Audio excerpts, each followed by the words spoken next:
Muito bom dia, a paz do Senhor Jesus Cristo, um feliz domingo. Aqui é o pastor Nelson, que Deus abençoe a todos. Eu louvo a Deus nesta manhã, por este dia, mais uma vez. É o dia que o Senhor preparou para que nós pudéssemos estar aqui, sendo agradecidos pelas bênçãos, por tudo o que o Senhor tem feito para conosco. Vamos falar aqui sobre a sarça ardente. A sarça ardente.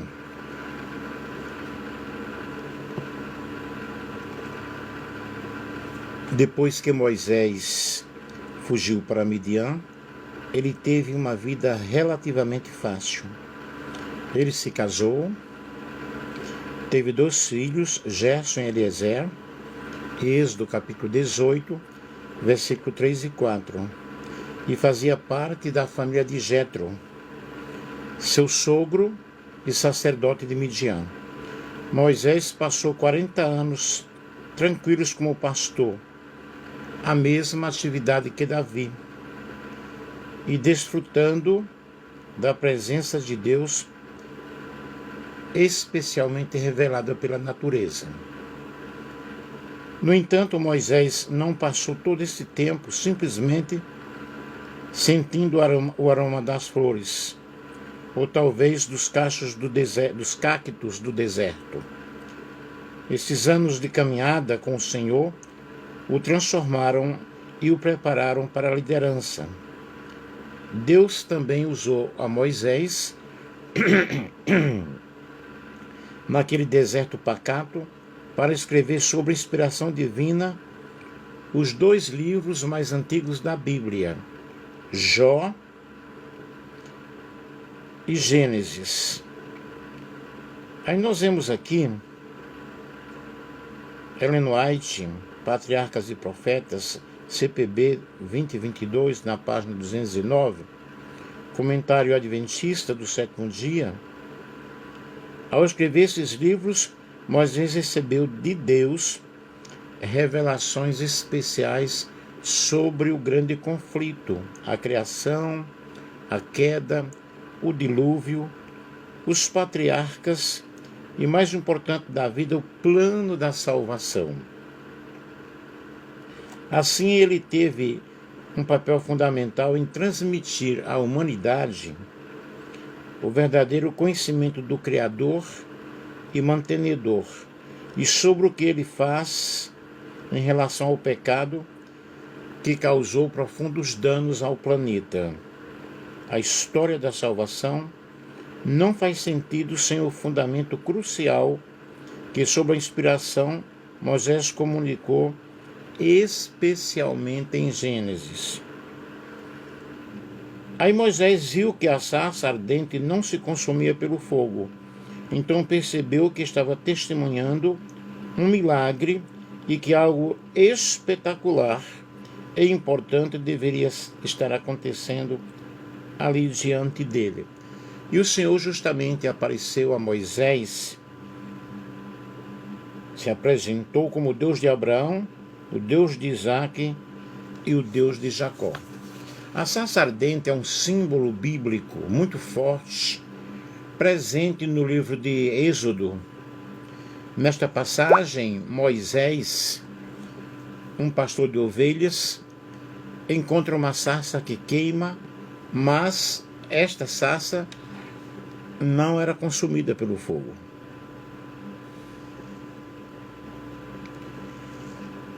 Sim, meu querido, eu creio em milagres. Eu sou um milagre. A sarça é um tipo de arbusto espinhoso, comumente encontrado no Oriente Médio, que é conhecida por sua resistência e capacidade de sobrevivência nas terras áridas. E ao se aproximar do arbusto, Deus falou com Moisés, ali justamente no meio da sarça, e essa sarça queimava, porém ela não se consumia. Bom dia para todos vocês, a paz do Senhor, para vocês que aí estão. E Deus escolheu Moisés para guiar o seu povo, que é o povo hebreu, para que houvesse a libertação e eles saíssem do Egito. Essa experiência aí da sarça marcou profundamente a vida de Moisés, e ali ele recebe a chamada divina e ele começa justamente a enfrentar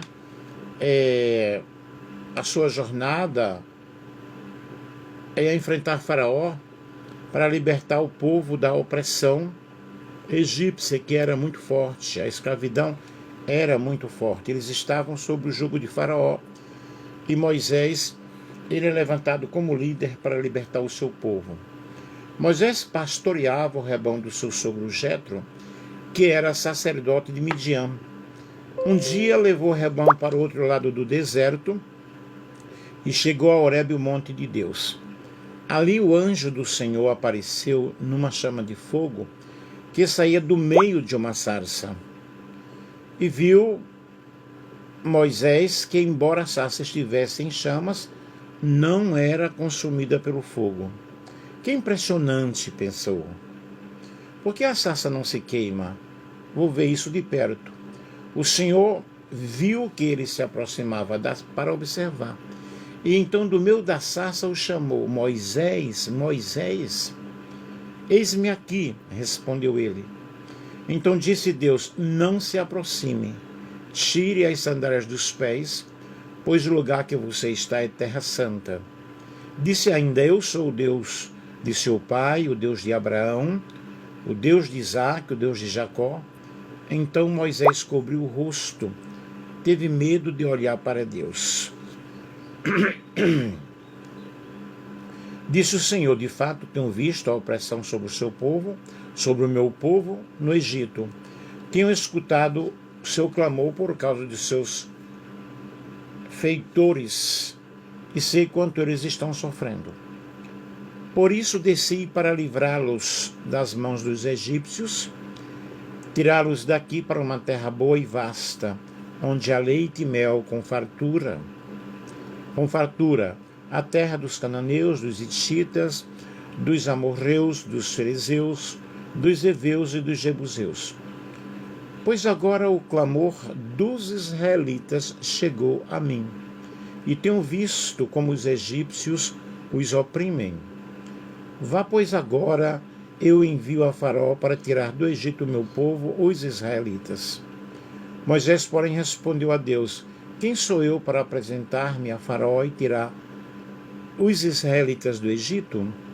Deus afirmou: eu estarei com você. Essa é a prova de que sou eu quem o envia. Quando você tirar o povo do Egito, vocês prestarão culto a Deus neste monte. Moisés perguntou: quando eu chegar diante dos israelitas e lhe disser: o Deus dos seus antepassados me enviou a vocês, e eles me perguntarem qual é o nome dele, que lhes direi? Disse Deus a Moisés: eu sou o que sou. É isto que você dirá aos israelitas: eu sou, me enviou a vocês. Disse também Deus a Moisés: diga aos israelitas: o Senhor, o Deus dos seus antepassados, o Deus de Abraão, o Deus de Isaque, o Deus de Jacó, enviou-me a vocês. Esse é o meu nome para sempre, nome pelo qual serei lembrado de geração a geração. Vá, reúna as autoridades de Israel e diga-lhes: o Senhor, o seu Deus, o Deus dos antepassados, o Deus de Abraão, o Deus de Isaque, o Deus de Jacó, apareceu a mim e disse: eu virei em auxílio de vocês, pois vi o que tem feito a vocês no Egito. Prometi tirá-los da opressão do Egito para a terra dos cananeus, dos hititas, dos amorreus, dos ferezeus, dos heveus, dos jebuseus, terra onde há leite e mel com fartura.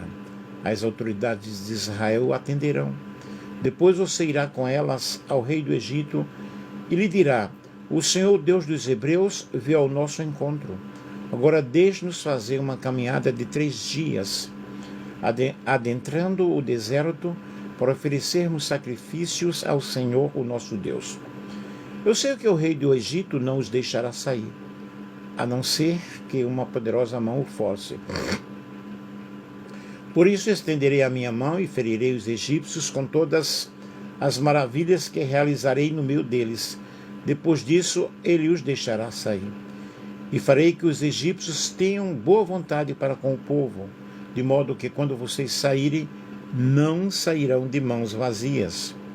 Todos os israelitas pedirão às suas vizinhas e às mulheres que estiverem hospedando em casa objetos de prata, de ouro e roupas para que vocês porem em suas filhas. Assim vocês despojarão os egípcios. Gente, qual é realmente o significado de tudo isso, desses versículos que nós acabamos de ler? São expressões maravilhosas da palavra de Deus, e na Bíblia a sarça ardente, ela tem um significado da presença de Deus. No livro de Êxodo, capítulo 3, Moisés encontrou uma sarça ardente no deserto. Ela estava em chamas, não se consumia, o que atraiu, o que chamou a atenção de Moisés para a investigação. E foi justamente nesse momento aí que Deus revela-se a Moisés de uma forma sobrenatural, de uma forma maravilhosa. Aí nós temos o chamado de Moisés, e o Senhor o chama para libertar o povo hebreu da escravidão do Egito. Nesta história, nesta narrativa, a sarça representa justamente a presença de Deus em meio à adversidade. E é justamente em meio à adversidade que Deus apresenta-se em nossas vidas.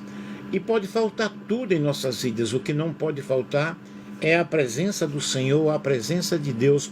Porque sem a presença de Deus seremos pessoas derrotadas, seremos pessoas angustiadas, e não teremos soluções dos nossos problemas, porque o Senhor dos Exércitos é a nossa segurança, o Senhor é o nosso pastor, o Senhor é o nosso guia, e a presença de Deus justamente é necessária para que nós possamos triunfar a cada instante, a cada momento.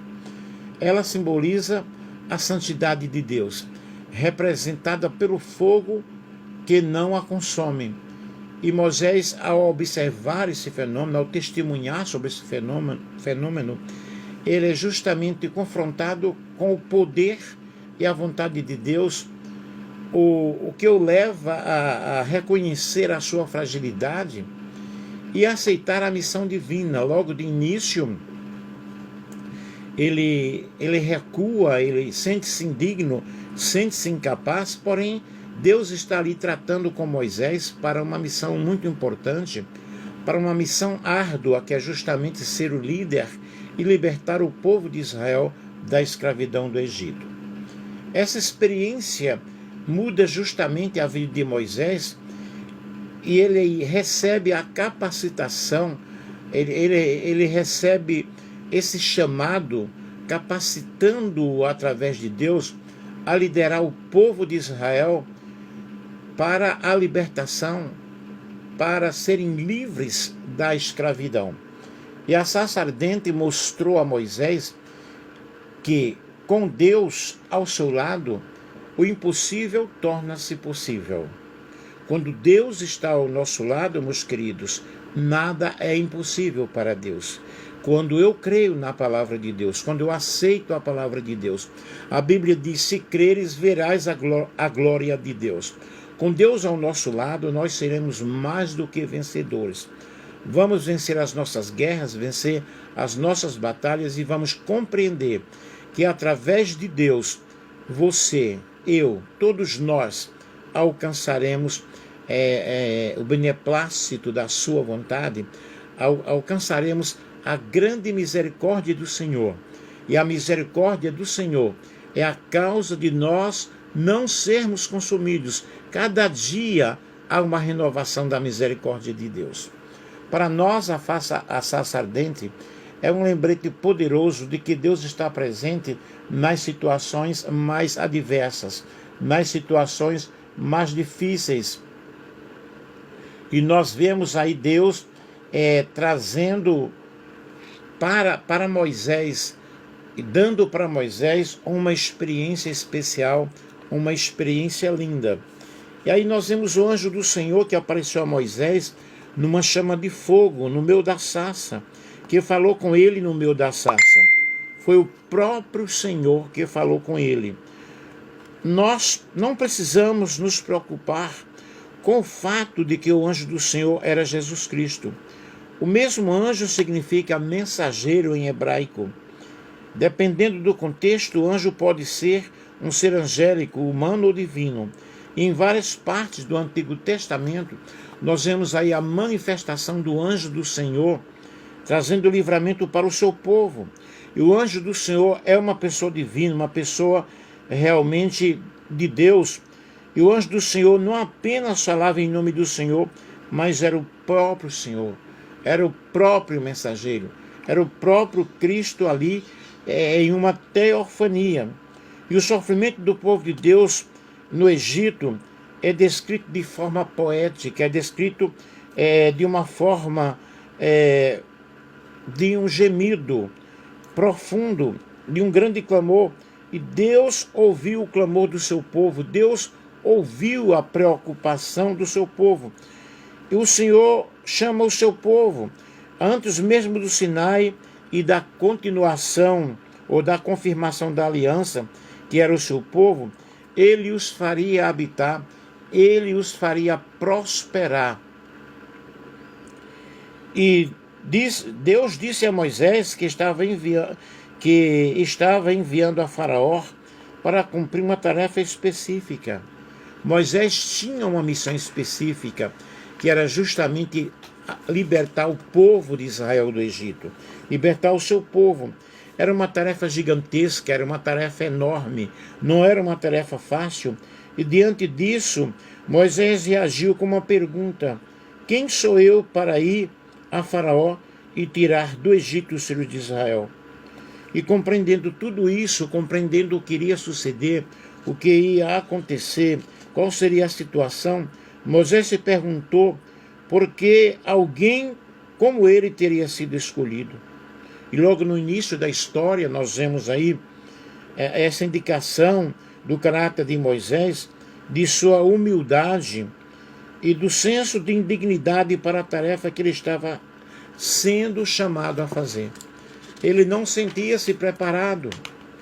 E observem que Moisés ele foi educado em toda a ciência do Egito, mas aí o Senhor ele vai dando graça para cumprir os seus propósitos. Para nós, a sarça ardente é justamente um lembrete de que Deus está presente em todas as áreas da nossa vida, mesmo diante das adversidades, mesmo diante dos problemas mais complicados da nossa existência, o Senhor está presente para nos dar vitória. Deus se apresentou a Moisés como Elahev, Asher Elahev, que significa eu sou o que sou, eu serei o que serei. O Senhor usou este mesmo verbo para mostrar, para dizer a Moisés: eu estarei com você. Você não estará sozinho. Eu vou estar ao seu lado, eu vou operar sinais e maravilhas. Eu vou executar a minha vontade, mas a minha obra será realizada. Eu libertarei o meu povo.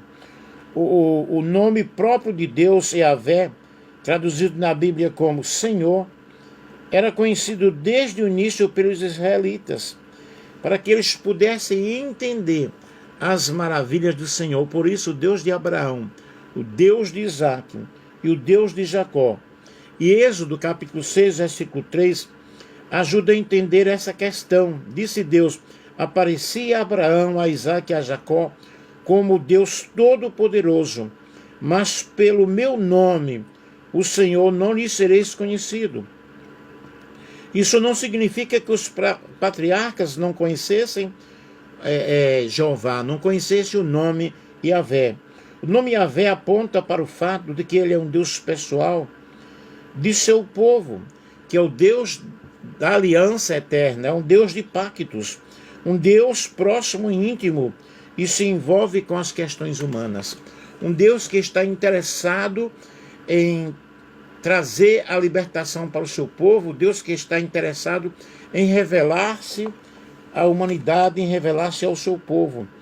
O título Deus Todo-Poderoso, em Gênesis capítulo 17, versículo 1, indica que ele age milagrosamente.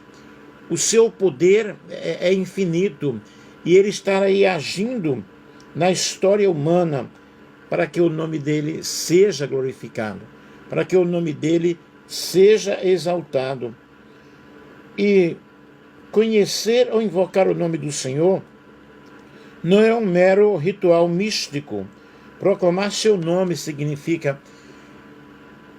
executar a sua vontade, manifestar a sua vontade, proclamar o seu poderio entre as gentes, entre os povos. E nós vemos aí Moisés tendo essa grande experiência da sarça ardente.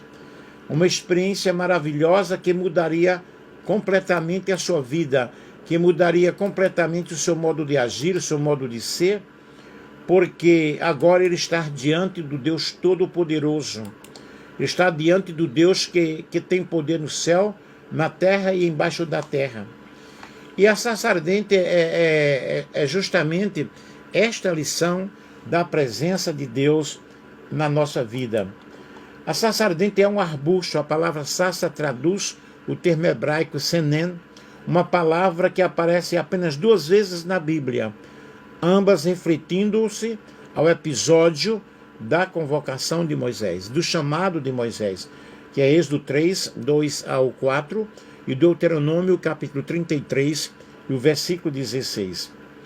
A história de Moisés diante da sarça está registrada justamente aí no capítulo 3 de Êxodo. E segundo a narrativa bíblica, Moisés estava aí apacentando o rebanho de Jetro, seu sogro, quando ele vê esta sarça aí florescendo, quando ele vê essa sarça aí de uma forma fenomenal, de uma forma extraordinária. E aí, quando ele chega aí ao monte, né, o Monte Horebe, é identificado na Bíblia como o Monte de Deus, o mesmo que também aparece em outros textos como Sinai. Alguns estudiosos, na realidade, defendem a ideia de que era o nome que designava uma cadeia de montanhas, enquanto que o Sinai significava uma montanha específica. E Moisés, e Deus, ele revela-se para Moisés aí no meio da sarça. Quando Moisés se aproximou para poder contemplar mais de perto essa sarça ardente, Deus, no meio da sarça, o chamou pelo nome e lhe ordenou que tirasse as sandálias dos pés, porque o lugar em que ele estava era um lugar santo. Então, ele se revelou a Deus como sendo o Deus dos antepassados, o Deus de Abraão, o Deus de Isaac e o Deus de Jacó. Algumas pessoas até ficam pensando, até duvidam, né, sobre a expressão utilizada em Êxodo 3 e 2, que indica que o anjo do Senhor foi quem apareceu na sarça ardente. É a questão que essa expressão, como eu já falei no Antigo Testamento, muitas vezes essa manifestação era o próprio Deus, o próprio Cristo aí, né? E na sequência Deus falou com Moisés, dizendo que estava atento à aflição do povo, que estava ouvindo o gemido do povo, a opressão do povo, e Deus anunciou aí, eu vou libertar esse povo, eu vou dar liberdade a esse povo. Muitos significados são dados para a sarça ardente pelos intérpretes. Alguns entendem que a sarça ardente seja uma referência ao povo de Israel, um povo perseguido, mas não consumido. Sobre isto, D.L. Moody escreve que assim como a nação de Israel não foi consumida na fornalha da aflição, assim a sarça ardia e não se consumia, pois Deus estava lá. Quando Deus está presente, nós vamos alcançar vitórias. Quando Deus está presente, nós somos mais do que vencedores. Quando Deus está presente, nós iremos conquistar todas as batalhas. Outros entendem que a sarça ardente era uma figura do que Deus havia planejado para o próprio Moisés. W.W. Webster diz que Deus pode tornar um arbusto insignificante, fazê-lo arder e transformá-lo num milagre. E era exatamente isso que desejava fazer com Moisés. Ou seja, Moisés era um frágil arbusto, mas que Deus iria capacitá-lo, Deus iria dar poder para Moisés, Deus iria preparar a Moisés para esta missão tão nobre. M. Henry também observa que o fogo não estava em um cedro alto e majestoso, mas em um arbusto com espinhos, no sentido de mostrar que Deus escolhe os fracos e despreza as coisas altivas do mundo, assim como Moisés, que naquele momento era apenas um simples idoso fracassado, um pastor de ovelhas, mas que Deus iria capacitá-lo, Deus iria transformá-lo. Moisés sentiu-se indigno, mas Deus iria atuar na sua vida. E assim Deus faz conosco, quando nós nos sentimos indignos, quando nós falamos que não, mas o Senhor diz, a palavra do Senhor nos diz, posso todas as coisas naquele que me fortalece. E o poder de Deus se aperfeiçoa na fraqueza. O fogo é frequentemente utilizado nas Escrituras como símbolo da presença de Deus, da manifestação do Senhor Jesus, especialmente em relação à sua santidade consumidora, isto é, a pureza, a sua santidade em relação ao pecado humano. Deus é santo, Deus é justo, Deus é perfeito, mas o fogo da sua presença vai nos consumindo. Nós vemos Isaías quando estava no templo, no ano em que morreu Uzias, capítulo 6 de Isaías, eu vi ao Senhor assentado sobre um alto e sublime trono, e o seu séquito encheu o templo, ali havia anjos, ali havia a presença de Deus de uma forma majestática, de uma forma divina, de uma forma maravilhosa. E Isaías, ele sente-se indigno. Foi quando um anjo pega do altar de Deus uma tenaz, uma brasa viva, toca nos lábios de Isaías, e agora Isaías pôde ouvir a voz daquele que dizia, a quem enviarei, quem há de ir por nós? E agora ele podia dizer, eis-me aqui, envia-me a mim. Portanto, o fogo, na realidade, significa também essa purificação de Deus em nossas vidas. Nós somos purificados a cada instante. O fogo também representa a presença do Espírito Santo. O Espírito Santo em nossas vidas, ele nos guia, ele nos revela, ele nos mostra a vontade de Deus. É o Espírito Santo quem convence o homem do pecado, da justiça e do juízo. A sarça era um simples arbusto natural espinhoso, mas que foi iluminado com uma chama sobrenatural. Por mais que nós sejamos indignos, nós podemos ver aí a luz de Cristo brilhando em nossas vidas, preparando-nos para uma grande missão.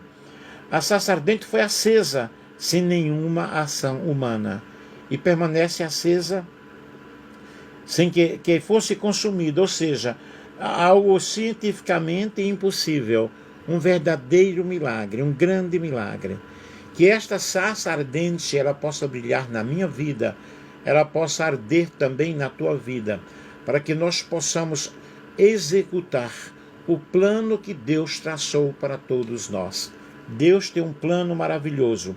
A revelação de Deus ali não estava limitada apenas à sarça que se queimava sem ser consumida, mas especialmente na palavra de autoridade, na palavra de declaração, declarando a Moisés o que Deus era na realidade, o que Deus é santo, Deus é justo, Deus é o Todo-Poderoso, eu sou o que sou.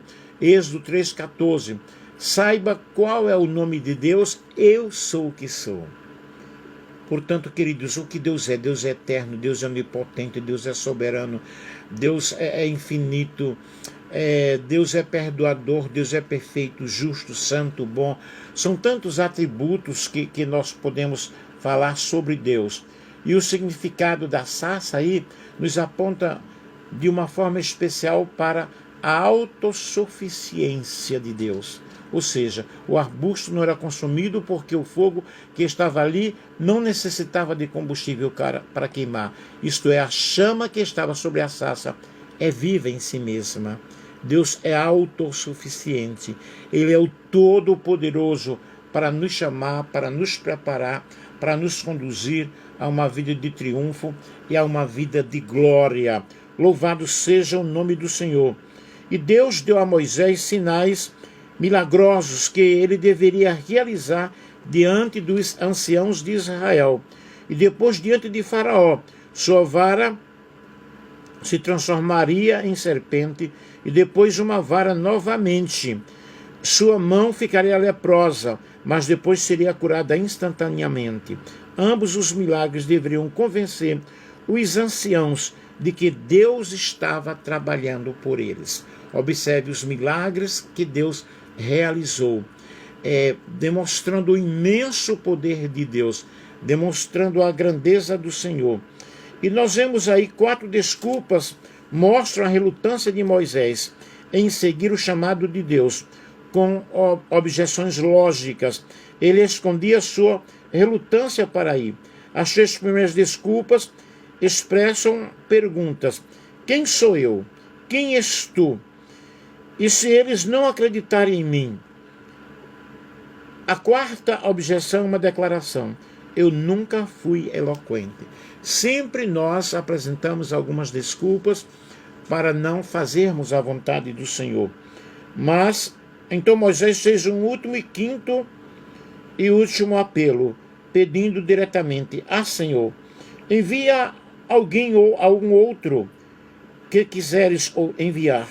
Em resposta, Deus lhe disse que já estava enviando seu irmão Arão para ir ao encontro dele, a ajudá-lo. Por fim, Moisés cedeu em silêncio e pediu a bênção de Jetro antes de partir para o Egito. Observe aí que Moisés vai então para executar a vontade do Senhor.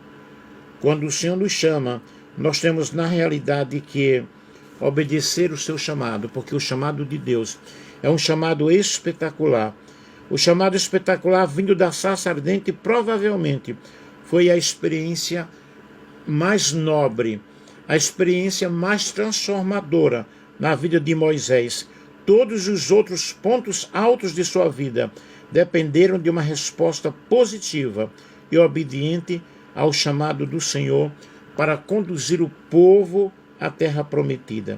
Hoje conhecemos a história completa, mas nós precisamos nos colocar no lugar de Moisés na época da sarça ardente.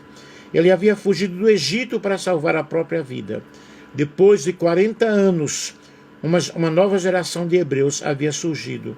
E muitos, provavelmente, sabiam pouco sobre ele, ou talvez tivessem ouvido falar sobre a sua história. É uma tarefa muito difícil na realidade, mas Moisés, ele enfim obedece o chamado de Deus.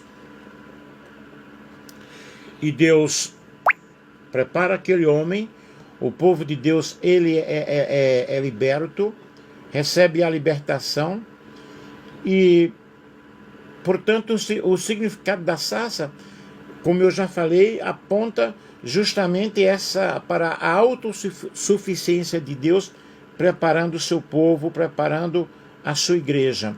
O Deus onipotente, o Deus que tem todo o poder. E essa onipotência é um termo teológico utilizado para fazer referência bíblica do Deus que possui um poder ilimitado, que é o Deus Todo-Poderoso. E nós estamos aqui pregando sobre esse Deus Todo-Poderoso. Onipotente significa que ele é completo, que completamente poderoso. E essa onipotência de Deus não pode ser encontrada explicitamente na Bíblia, mas o ensino de que Deus é onipotente é facilmente percebido. E no Antigo Testamento, o termo hebraico que melhor transmite o significado dessa onipotência, dessa autossuficiência, é o Shaddai, o Deus Todo-Poderoso. É impossível que esse termo hebraico signifique literalmente Deus das montanhas, no sentido de que as montanhas representam força, representam majestade.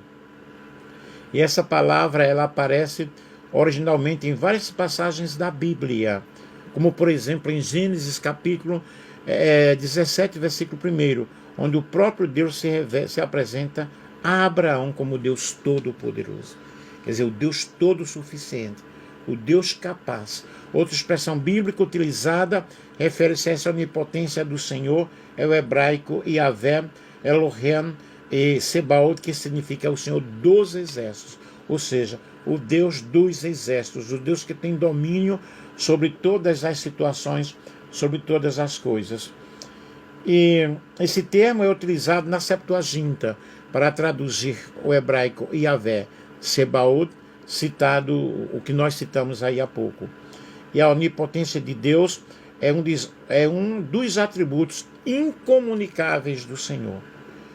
E nessa onipotência nós vemos essa autossuficiência do Senhor, e nós sabemos que a palavra do Senhor nos diz: bem sei que tudo podes, e nenhum dos teus pensamentos pode ser impedido. Portanto, meus queridos, quando Deus ele chamou a Moisés, ele o capacitou. Esse Deus onipotente, esse Deus que tem toda a perfeição, que tem toda a plenitude, ele continua nos chamando. Ele continua dizendo para você: eu estou contigo, eu sou o Senhor, eu quero te abençoar, eu quero te ajudar.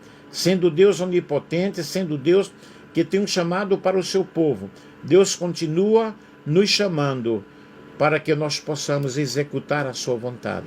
Assim como o Senhor chamou a Moisés no meio da sarça, ele continua nos chamando.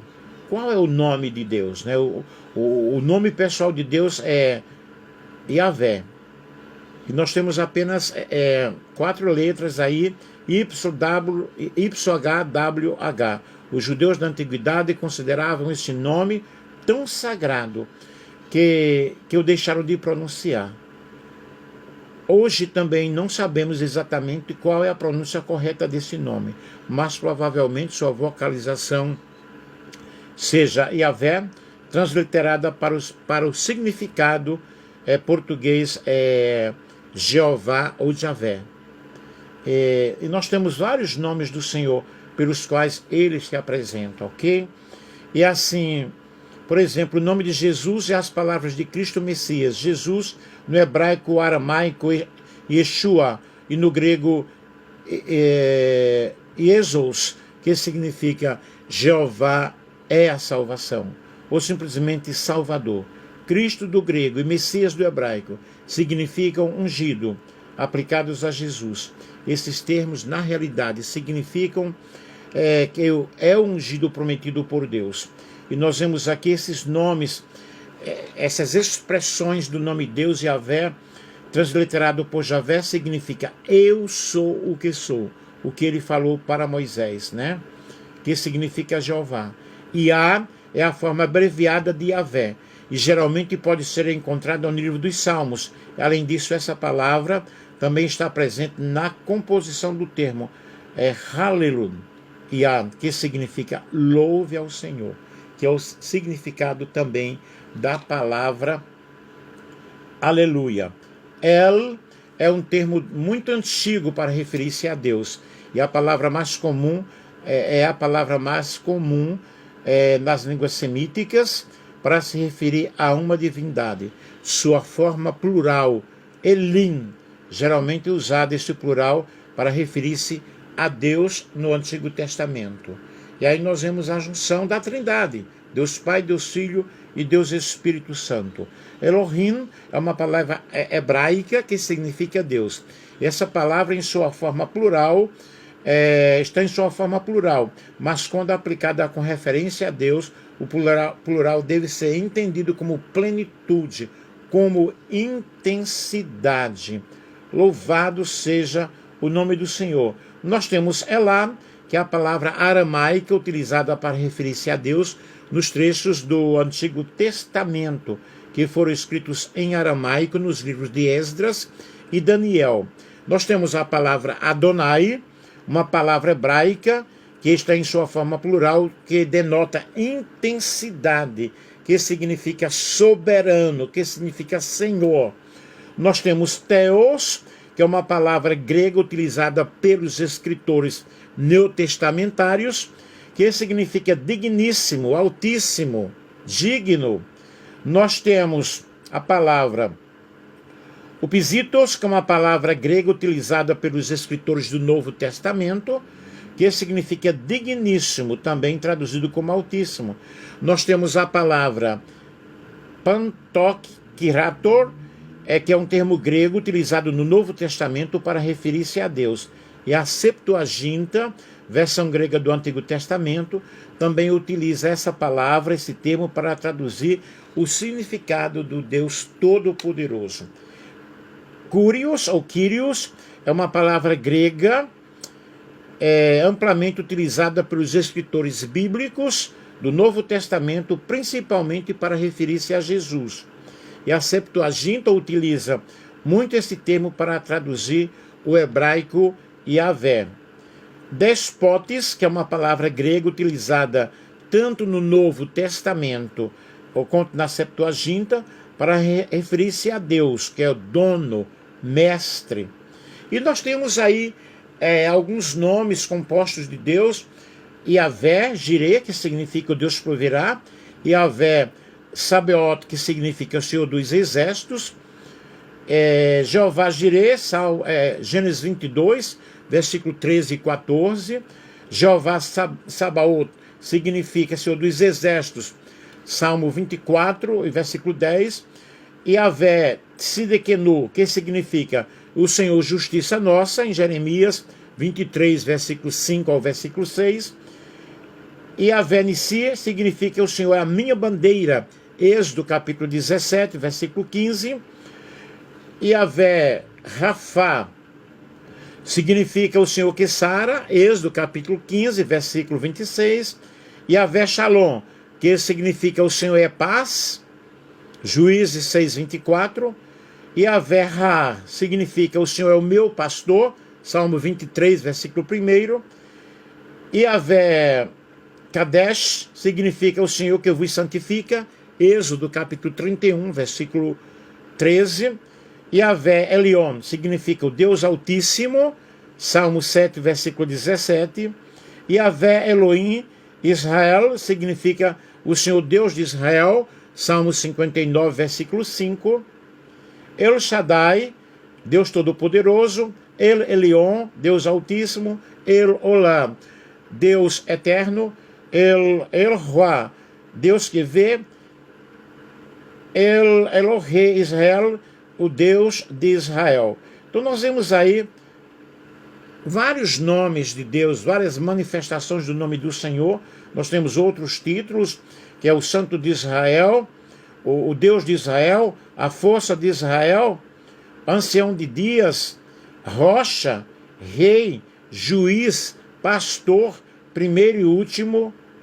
E assim, pessoal, este é o Eu Sou.